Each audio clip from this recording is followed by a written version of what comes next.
अस्सलामु अलैकुम। मेरा नाम है फहद। मेरे चैनल में खुश आमदीद। करोड़ों दरूद व सलाम हो मोहम्मद व आले मोहम्मद सल्लल्लाहु अलैहि वसल्लम पर। उम्मीद है आप लोग खैरियत से होंगे। अल्लाह ताला आपको दुनिया और आखिरत की तमाम खुशियाँ नसीब फरमाए। जो लोग बीमार हैं अल्लाह ताला उनको सेहत कामला अता फरमाए, और जो लोग दुनिया से चले गए हैं अल्लाह ताला उनकी बख्शिश फरमाए। मेरी आप सबसे रिक्वेस्ट है कि कहानी सुनने से पहले मेरे चैनल को सब्सक्राइब कर लें और बेल आइकन के बटन को दबा लें ताकि इस तरह की खौफनाक कहानियों के साथ जुड़े रहें। वक्त ज़ाया किए बगैर चलते हैं आज की कहानी की तरफ, जिसका नाम है खौफनाक मकान। ये कहानी है मुल्तान की एक जगह की। कहानी कुछ यूं है कि सुरैया नाम की एक औरत थी जिसका खावंद अमजद दर्जियों का काम किया करता था। जिंदगी का गुजर बसर बहुत मुश्किल से होता था। बस सूट सिलाई करके जो आमदनी आती बच्चों का पेट पाल लेते। सुरैया की 3 बेटियां थी। सबसे बड़ी बेटी की उम्र 15 साल, उससे छोटी 8 साल और सबसे छोटी 2 साल की थी, और एक किराए के मकान में रहते थे। सुरैया बताती है कि उन्होंने एक मकान किराए पर लिया जो कि डबल स्टोरी था। मालिक मकान ने ऊपर वाला हिस्सा खुद के लिए रखा और नीचे वाला हिस्सा हमें किराए पर दे दिया। हम जब उस मकान में किराए पर आए तो 3 दिन तक सब ठीक रहा।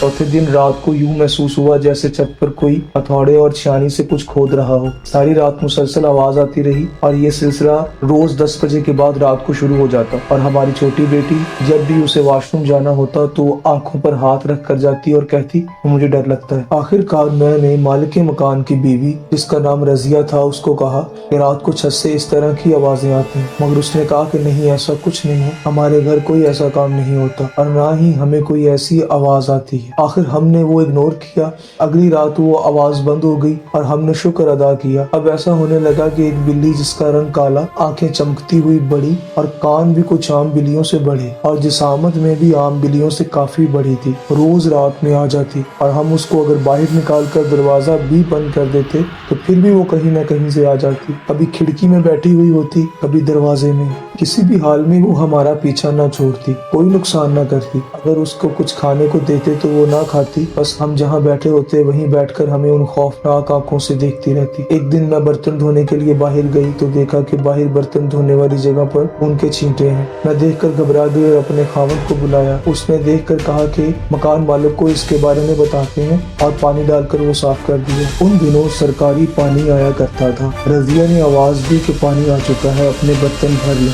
जैसे ही नीचे टब रख कर पानी चलाया, पानी का रंग हल्का हल्का सुर्ख होने लगा, ऐसे जैसे पानी में खून आ रहा हो। मैंने देख के जोर से चिल्लाया तो मेरी आवाज सुनकर अमजद भाग कर आया। मैंने दिखाया कि देखो पानी में खून आ रहा है। मैंने फौरन रजिया को बताया। वो आई देखने तो उसने कहा कि नहीं, हमारे घर तो पानी साफ आ रहा है। उसने बर्तन में पानी भरकर दिखाया कि ये देखो पानी तो साफ है, मगर वो टब सुर्खी माइल पानी से भरा हुआ था। अब हमको यकीन हो गया कि ये कोई आर्जी मसला नहीं, ये किसी असेब का मसला है। हम उस घर को छोड़ने के लिए जितनी भी कोशिश करते वो बेकार जाती। किसी भी मकान मालिक को एडवांस देते तो वो अगले ही दिन कहता कि मुझे मकान नहीं देना, अपना एडवांस वापस ले लें। हुआ एक दिन यूं कि मेरी सबसे छोटी बेटी सोई हुई थी। मैंने जैसे ही उसके चेहरे से कपड़ा हटाया, उसके चेहरे पर खून के छींटे थे। मैं देखकर घबरा गई। जल्दी से उसका मुंह धुलवाया और उसके बाद उसको बहुत तेज बुखार रहने लगा। डॉक्टर्स को चेक करवाते तो कुछ ना आता। आखिर हम परेशान होकर उस बेटी को उसकी नानी के घर छोड़ा। आहिस्ता आहिस्ता वो वहाँ ठीक होने लगी और हमको पता चला कि मकान मालिक की अपनी बेटी,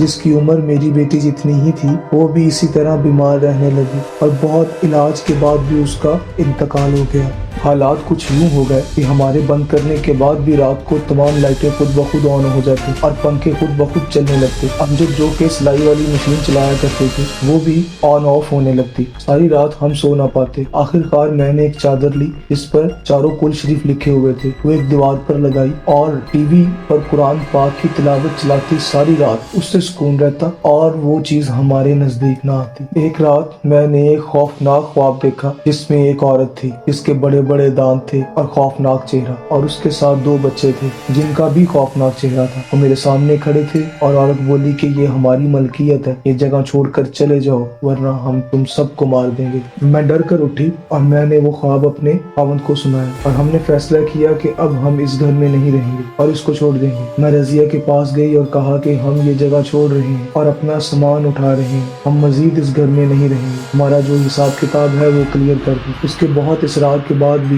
ہم نہ رکے اور ہم نے وہ مکان چھوڑ دیا۔ بعد میں ہم نے اپنی بیٹی سے پوچھا کہ تم آنکھوں پر ہاتھ کیوں رکھتی تھی، تو اس نے بتایا کہ مجھے ایک خوفناک عورت نظر آتی جس کے بڑے بڑے دانت تھے اور وہ بکری کا بچہ کھا رہی ہوتی۔ وہ ہمیں بعد میں پتا چلا کہ ان مکانات کی جگہ پر پہلے قبرستان ہوا کرتا تھا جس کی وہ ملکیت تھا، اس نے سب کلیئر کروا کے مکانات بنوا دیے اور بعد میں وہ مکان بیچ دیے۔ میری دعا ہے کہ اللہ آپ کو اس طرح کی مخلوق اور شیطان کے شر سے محفوظ فرمائے اور اپنی حفاظت میں رکھے۔ سب ویور سے کہنا چاہوں گا کہ صبح شام 5 دفعہ آیت الکرسی ضرور پڑھا کر، اس سے حصار بن جاتا ہے اور ایسی مخلوق نزدیک نہیں آتی۔ اللہ حافظ، ملیں گے پھر ایک نئی خوفناک اور سچی کہانی کے ساتھ۔